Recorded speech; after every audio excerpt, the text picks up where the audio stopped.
నమస్తే, welcome to reflection news. నేను శర్మ. తెలంగాణ ప్రభుత్వం అతి త్వరలోనే ఒక కొత్త చట్టం తెస్తుంది. ఇది ఎంత మంచి చట్టం అంటే వర్ణించడానికి వీల్లేనటువంటి చట్టం. కొడుకులు ఉద్యోగస్తులై లక్షలాది రూపాయలు సంపాదిస్తూ తల్లిదండ్రులకు ఏమాత్రం ఇవ్వకుండా వాళ్ళ బాగోగులు చూసుకున్నటువంటి కొడుకులు, వాళ్ళు ప్రబుద్ధులు అంటే ఇక వాళ్ళని దేనికి మనం పోల్చలేం. అటువంటి దుర్మార్గులైనటువంటి కొడుకులు ఉంటే తల్లిదండ్రులు ఫిర్యాదు చేస్తే కలెక్టర్ ఆధ్వర్యంలోనే నిర్ణయం 10% కట్. ఒక్కసారి డీటెయిల్స్లోకి వెళ్ళి మళ్ళా విశ్లేషణ చేసుకుందాం. మారిన కాలంతో పాటు మనుషుల మధ్య బంధాలు బలహీనపడుతున్నాయి. ముఖ్యంగా కన్నవారిని వృద్ధాప్యంలో చూసుకోవాల్సిన బాధ్యతను పిల్లలు విస్మరిస్తున్న ఘటనలు పెరుగుతున్నాయి. ఈ సామాజిక సమస్యకు పరిష్కారంగా ముఖ్యంగా ప్రభుత్వ ఉద్యోగుల్లో జవాబుదారీతనం పెంచేందుకు తెలంగాణ ప్రభుత్వం ఒక చారిత్రాత్మక అడుగు ముందుకు వేసింది.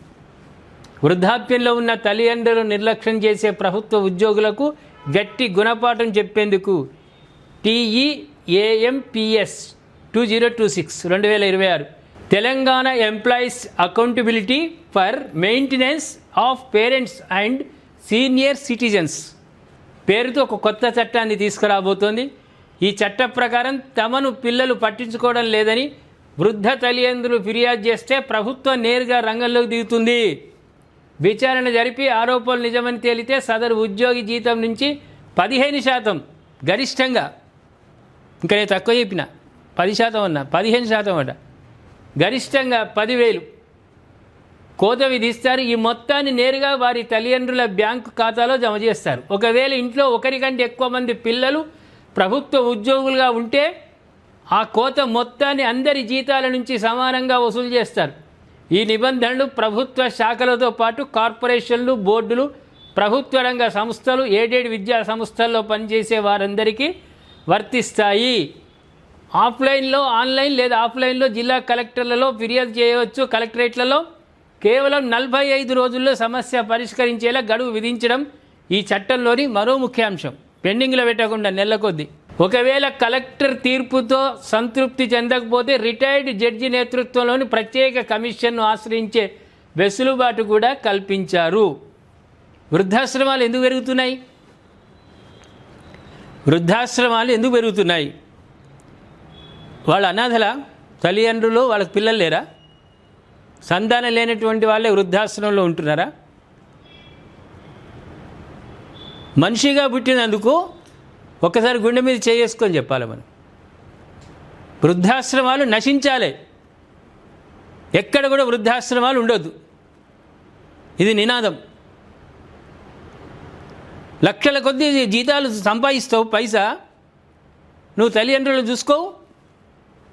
చూసుకునే బాధ్యత నీది కాదా? నువ్వు వృద్ధాశ్రమంలో వేస్తావా? ఒక సామెత ఉంది, ముందు నాగలి ఎలా నడుస్తూ ఉంటే వెనుక వచ్చే నాగలి అలాగే నడుస్తుంది. ఇప్పుడు ట్రాక్టర్లు తయారైనా కానీ ఒకప్పుడు నాగలి దున్నుతూ ఉంటే ముందు నాగలి ఎట్లా పోతుందో వెనుక గోదలు కూడా, అవి ఎడ్లు కూడా చక్కగా నడిచేవి. అవి నువ్వు చేస్తున్న వ్యవహారం, నువ్వు తల్లిదండ్రుల వృద్ధాశ్రమం వేసి ఏదో 5,000 10,000 వృద్ధాశ్రమానికి అందిస్తున్నావంటే మన్మరాళ్ళని చూడాలని వాళ్ళకు ఉండదా తపన? పండుగ రోజు సకుటుంబంగా కూర్చొని అందరితో మాట్లాడుకుంటూ తినాలని పెద్ద మనుషులకు ఉండదా? ఒక ప్రభుత్వ ఉద్యోగి చేసింది నీ తల్లి. ఒక గొప్పనైన స్థితికి నీ తల్లిదండ్రులు తీసుకొచ్చారు. చివరి దశలో చేయాల్సింది నీదా? మంచి నిర్ణయం రేవంత్ రెడ్డి గారు చక్కటి నిర్ణయం తీసుకున్నారు. ఒక చిన్న కథ చెప్తే ప్రేక్షకులారా వినండి.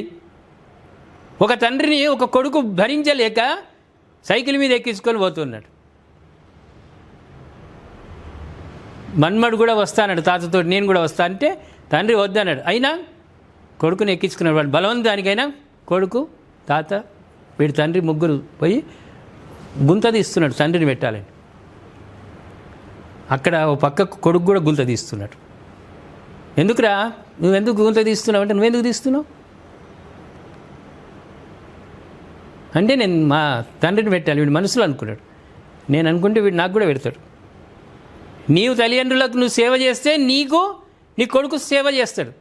నీవు నీ తల్లిదండ్రులను వృద్ధాశ్రమంలో వేస్తే రేపు నీ పరిస్థితి, నీ గతి కూడా అంతే. లక్షలు సంపాదించుడుగా నువ్వు రిటైర్మెంట్ అయినాక నిన్ను కూడా తీసుకుపోయి మీ ఇద్దరు ఆల్మొగళ్ళు తీసుకుపోయి వృద్ధాశ్రమంలో పడేస్తాడు. అప్పుడప్పుడు ఏదైనా స్వీట్ చేస్తే స్వీట్ తీసుకొచ్చి ఇక పండుగ నాడు మీ కోడలు చేసింది అని ఇస్తాడు, అంతే. ఇక మొదటి బాధ్యత మనది, మనం చూసుకోవాల్సిన బాధ్యత అది. లక్షల కొద్ది సంపాదిస్తూ తల్లిదండ్రులను చూడనటువంటి సుపుత్రులు ఎక్కడున్నా సరే ఈ చట్టాన్ని యూజ్ చేసుకోవాలి.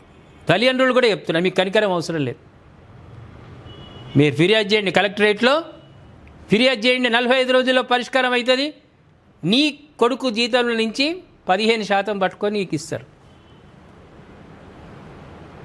ఇప్పుడు చనిపోయే ముందు వృద్ధాప్యంలో ఉన్నప్పుడు హాయిగా పండి, మీకు నరకం ఎందుకు, మీకు అవసరమైంది పైసా కోసం మీరు అవస్థపడాల్సిన అవసరం ఏంది? మీ పెన్షన్ వస్తుంది, పెన్షన్లతో మొత్తం నెలంతా గడుస్తుందా? ఏదో ఇస్తున్నారు ఆసరా, కానీ కోతలు పెట్టిండమ్మా మీ కొడుకులు ప్రభుత్వ ఉద్యోగాల్లో ఉంటే ఖచ్చితంగా తల్లిదండ్రి లేకుంటే తండ్రి లేకుంటే తల్లి లేకుంటే తండ్రి కలెక్టరేట్లో ఫిర్యాదు చేయండి. గొప్పనైన చట్టం. మళ్ళొక్కసారి చెప్తున్న ప్రభుత్వ ఉద్యోగులారా, మీ తల్లిదండ్రులను మీరు చూసుకోండి.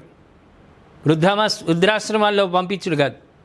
ఓల్డేజ్ హోమ్లు నశించాలి, సర్వనాశనం అయిపోవాలి. ఓల్డేజ్ హోమ్లు తెలంగాణలో ఎక్కడ ఉండదు. పెద్ద మనుషులంతా కొడుకుల దగ్గర మన్మళ్ళతోటి హాయిగా ఉండాలి. ఆ నినాదం మా రిఫ్లెక్షన్ న్యూస్. ఓల్డేజ్ హోమ్లు అంటూ ఉండొద్దు, అందరూ హాయిగా ఉండాలి. పెద్ద మనుషులు ఆనందంతో వాళ్ళు వెళ్ళిపోవాలి. కానీ నువ్వు వృద్ధాశ్రమంలో వేస్తే నీ తర్వాత నీకు వచ్చే కొడుకులు బిడ్డలు కూడా నువ్వు రిటైర్మెంట్ కాగానే ఆ పైసలు తీసుకుంటారు, గుంజుకుంటారు, తీసుకుపోయి ఓల్డేజ్ హోమ్లో పడేస్తారు. అంటారు నువ్వు నన్ను ఎందుకు పడేస్తున్నావు, నువ్వు అడిగే హక్కే లేదు. నువ్వు మీ అయ్య వాళ్ళు నువ్వు తీసుకుపోయి ఓల్డేజ్ హోమ్లో పడేసినాక అడిగే హక్కు నీకెక్కడిది? ముందు నాగలు ఎట్లా పోతే వెనక నాగలు అట్లే పోతుంది. అదే వర్తిస్తుంది. ఇమ్మీడియట్లీ ఎవరున్నా సరే వృద్ధాశ్రమాల్లో ఉంచినటువంటి తల్లిదండ్రులను వెంటనే తీసుకుపోండి. శ్రీరామనవమి వరకు ఆ పెద్ద మనుషులు మీ ఇంట్లోనే ఉండాలి. లేదంటే కోత, కడుపు కోతనే వాళ్లకు. నీ డబ్బులు ఇస్తే వాళ్ళకి ఏమి బంగారాలు ఇంగారాలు కొంటారా, కానీ కొంత హక్కు వాళ్ళకు.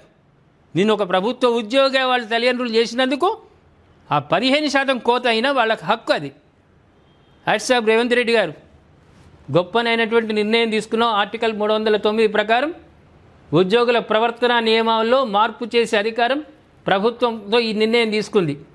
ఇది మంత్రివర్గ సమావేశంలో బిల్లు ఆమోదం తెలుపనున్నారు. అనంతరం 1-2 రోజుల్లోనే అసెంబ్లీలో ప్రవేశపెట్టే అవకాశం ఉంది. అసెంబ్లీలో ఎవడు గడబడి చెప్తాడు, ఎవడు అపోజిట్ మాట్లాడతాడు వ్యతిరేకంగా.